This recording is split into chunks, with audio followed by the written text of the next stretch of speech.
Okay, so there's this old DOS game I love. It's called Quest for Glory 2 Trial by Fire. It's part of this RPG adventure series where you take the role of this kid who took a correspondence course on how to be a hero, and he sets off to do some adventuring.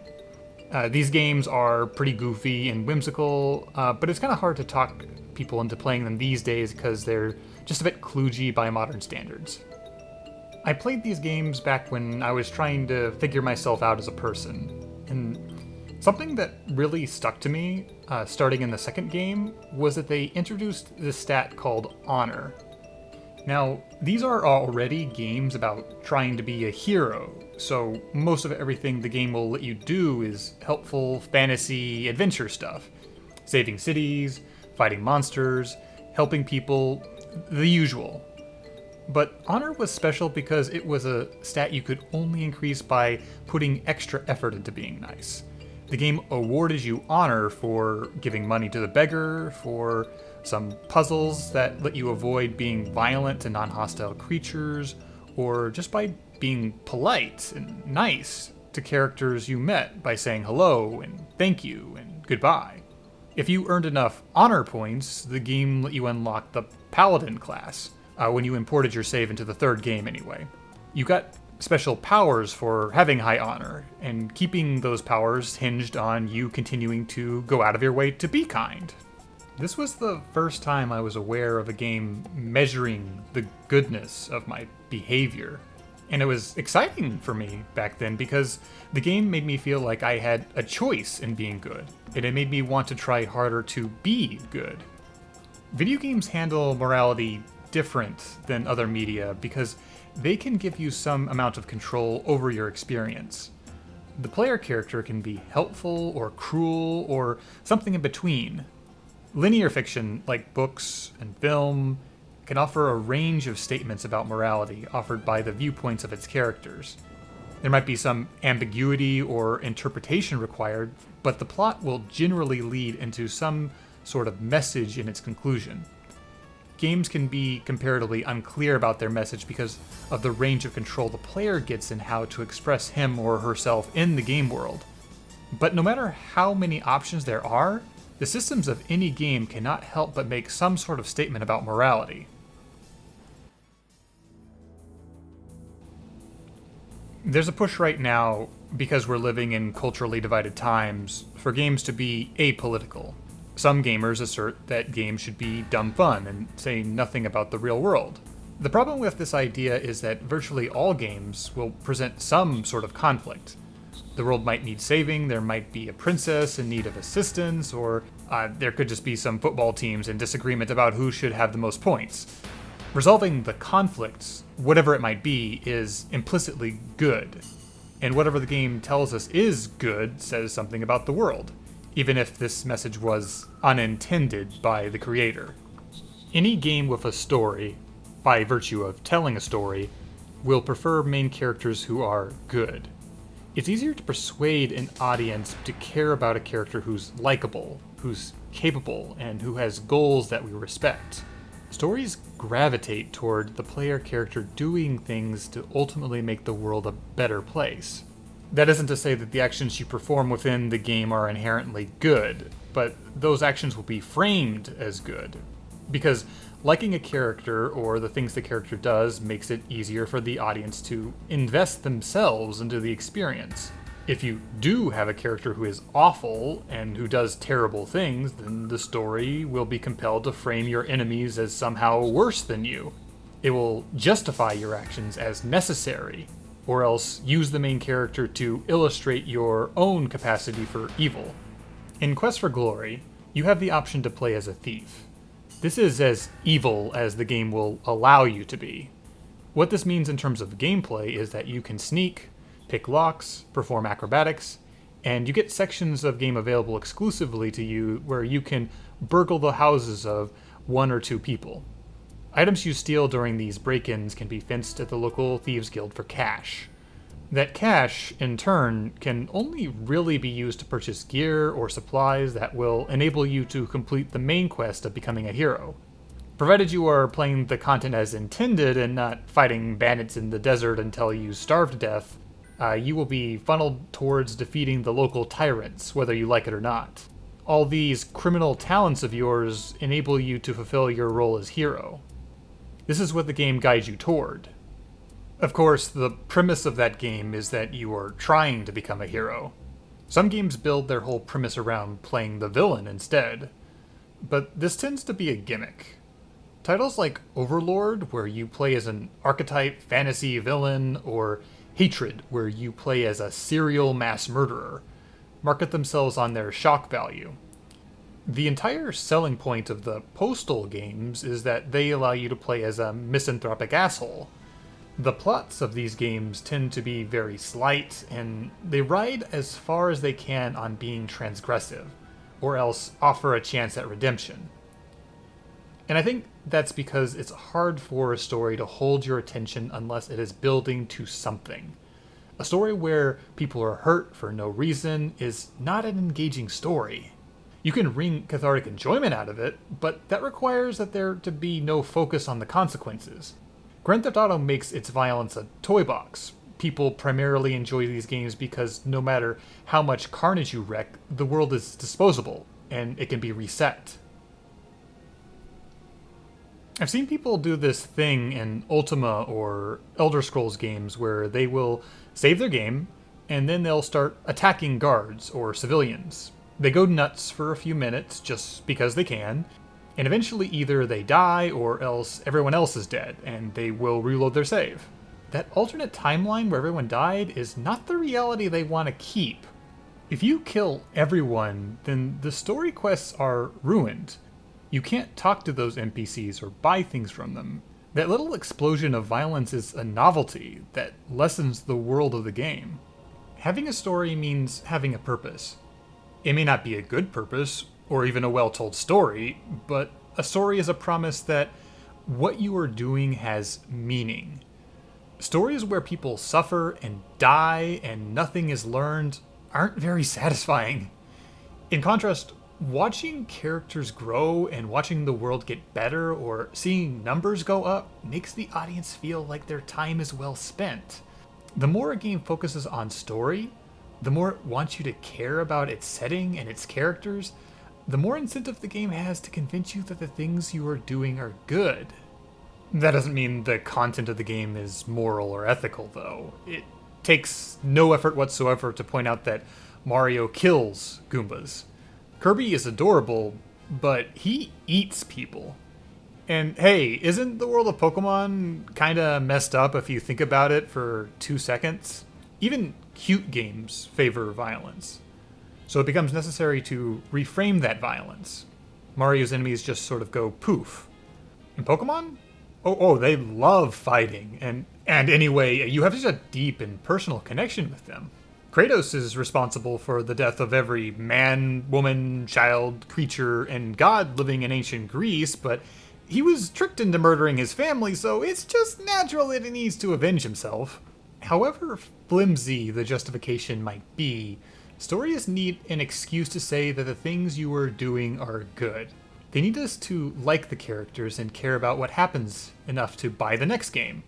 And so every game indirectly makes statements about what it believes to be good, even when, and especially when, the game gives you a choice in whether to be good. Some games have multiple endings, morality systems, branching plot choices.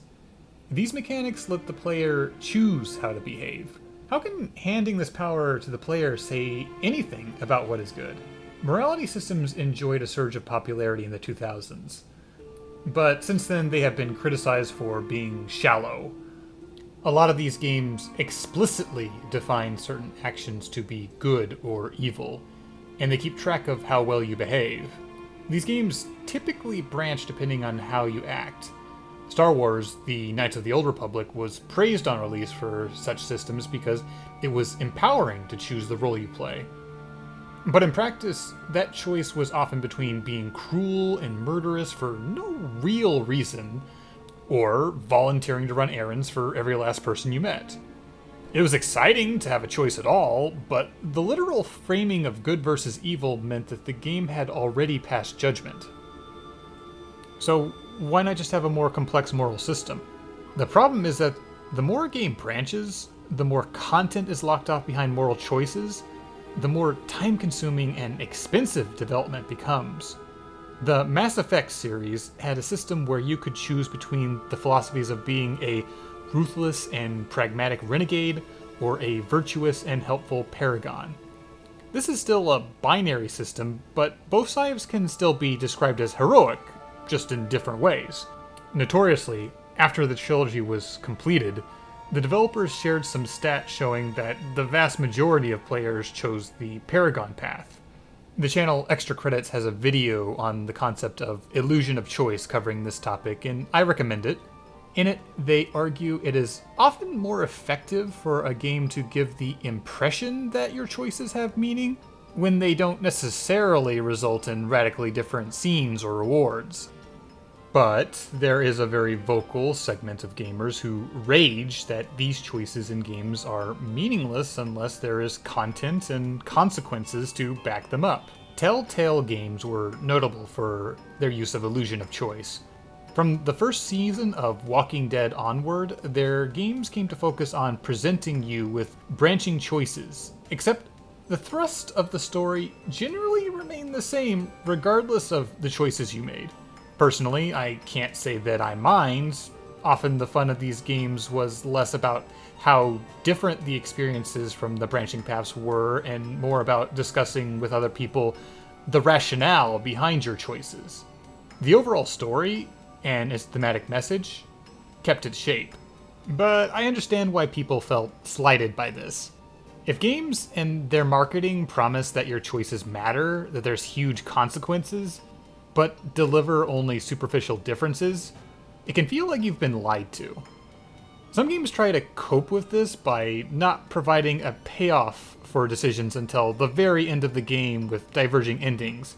But if the game is part of a series, as most game franchises try to be, then there is an incentive to delay the payoff for as long as possible, and to avoid branching the game in such a way that makes continuation of the story impossible. When a video game branches, it is trusting the player to decide what is the most satisfying narrative direction for the story to go in. The developer can handle this in one of two ways. The first is to have an ending that is better or more true than the others, which makes a statement about what the developer thinks the best or most moral course of action in the context of the story is. In this case, other endings might just be a non-standard game over to scold the player for doing the wrong thing, or else simply just be a weaker or less lavishly produced ending. These endings then serve to reflect the philosophy the story espouses. The second option is to weight more than one ending equally. If the game frames more than a single choice as valid, then it endorses a centrist viewpoint. Both sides will be treated as equally bad because the game cannot fully endorse or condemn a path that the player has chosen and that the developer spends significant energy to create. The implication then is that what is good is a philosophy somewhere in between the two extremes. There's some fun to be had in arguing with friends about why you chose the path you did, but the game will have given the other side of the argument ample reason to choose their path, or else it really isn't much of a choice at all. And some people only look at these choices in terms of a cost-benefit analysis. Players will look at how the game reacts to a choice, all the mechanical and narrative rewards and punishments the game hands you as a consequence of making a choice, and select the one that results in the best reward.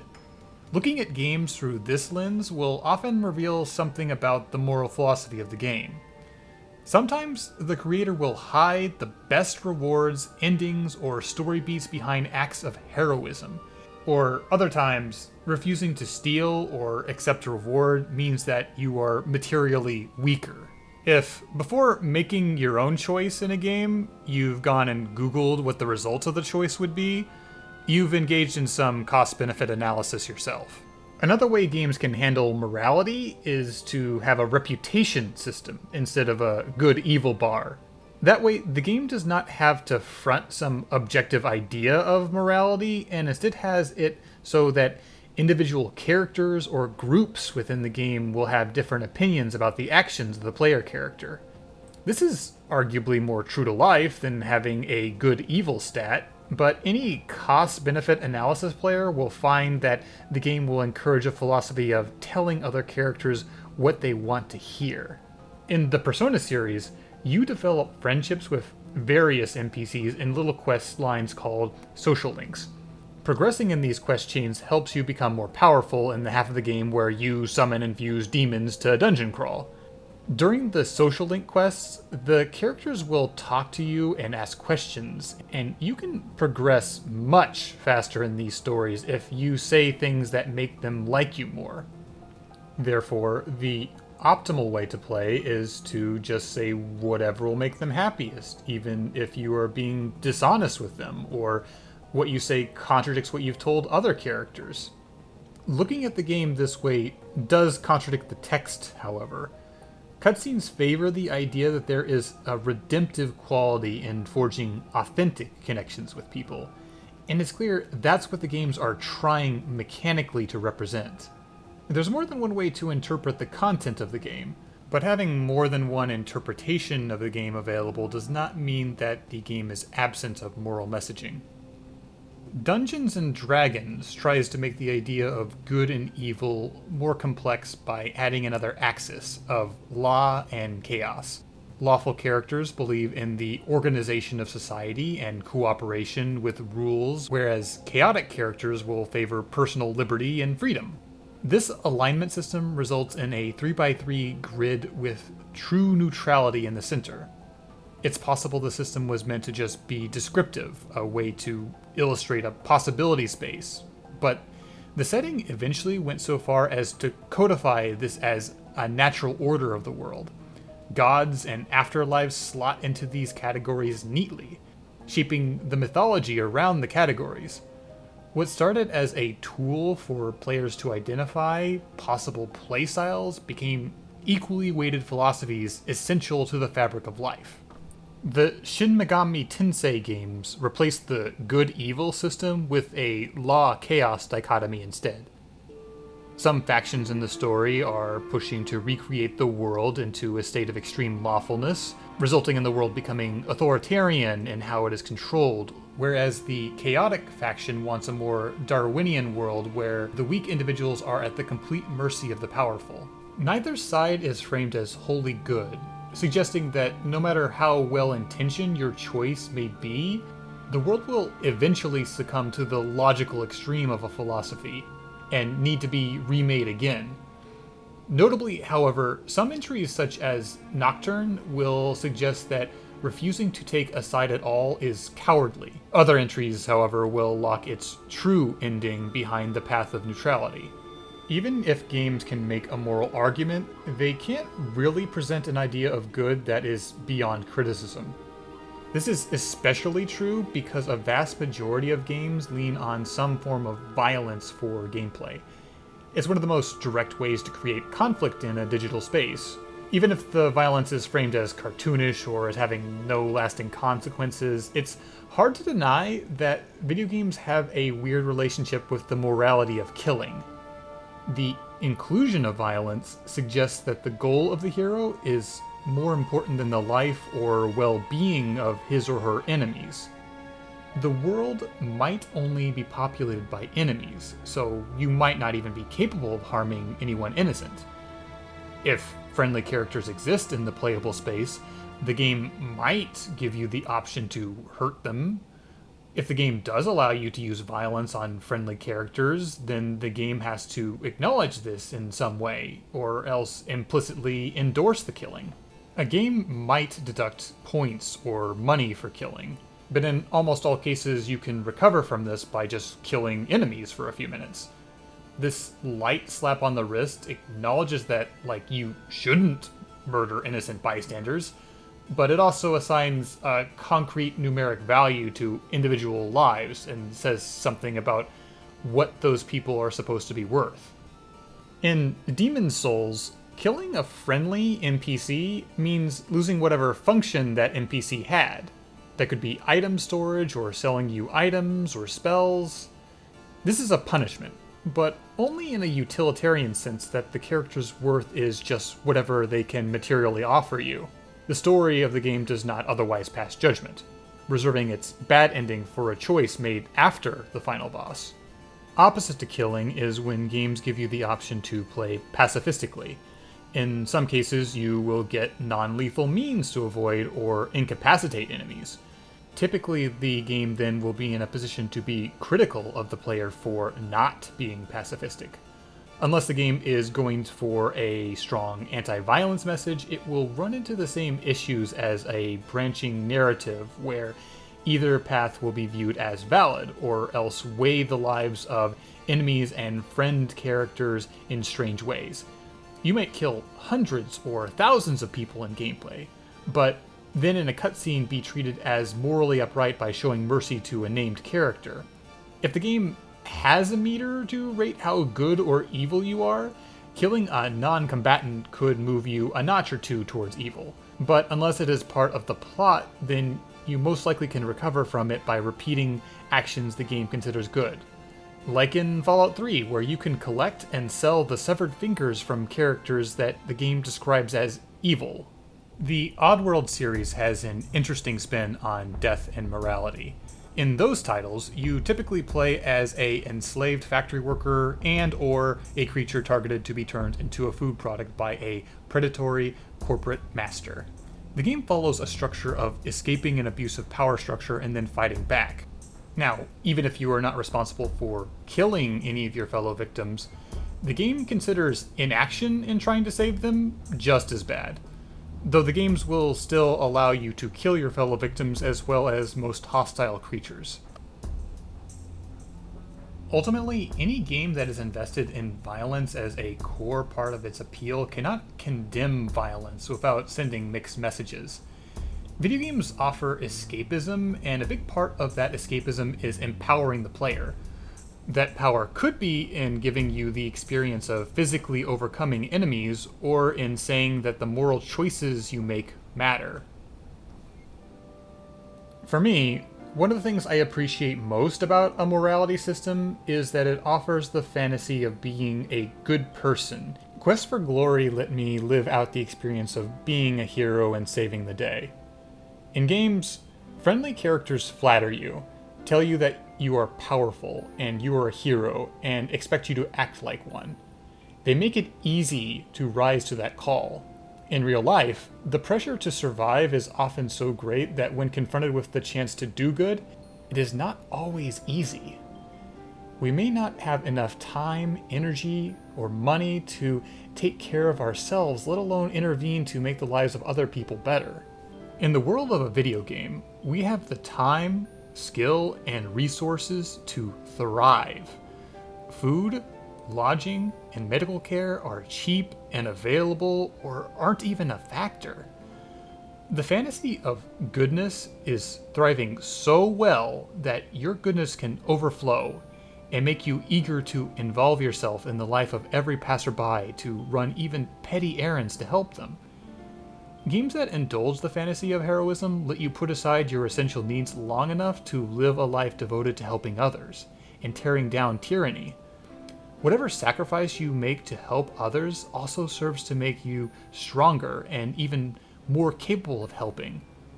Being kind in games is so trivial and feels so good that we become hungry to do it. But all of that is ultimately a fantasy.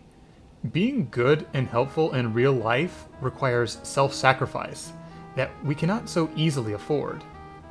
But I think the power in fiction about heroes is that it offers us a model to follow, and that might give us the courage to be heroic despite the real-world costs. All media, regardless of whether it means to or not, offers models of what it thinks to be moral or good. But these concepts of morality offered are not perfect or absolute. It is up to the people creating and consuming to be aware of what the work is saying. It is perfectly possible to enjoy something that makes questionable statements about morality, but being mindful of those statements puts us in a position to embrace or reject those moral beliefs for ourselves. Quest for Glory is ultimately a silly game that, through its mechanics, gave me a handful of opportunities to be kinder than I might otherwise think to be. Playing it didn't redefine my ideas about morality or anything, but it makes me feel empowered to choose to be better. And I think that says something about the power of art. Thanks for listening.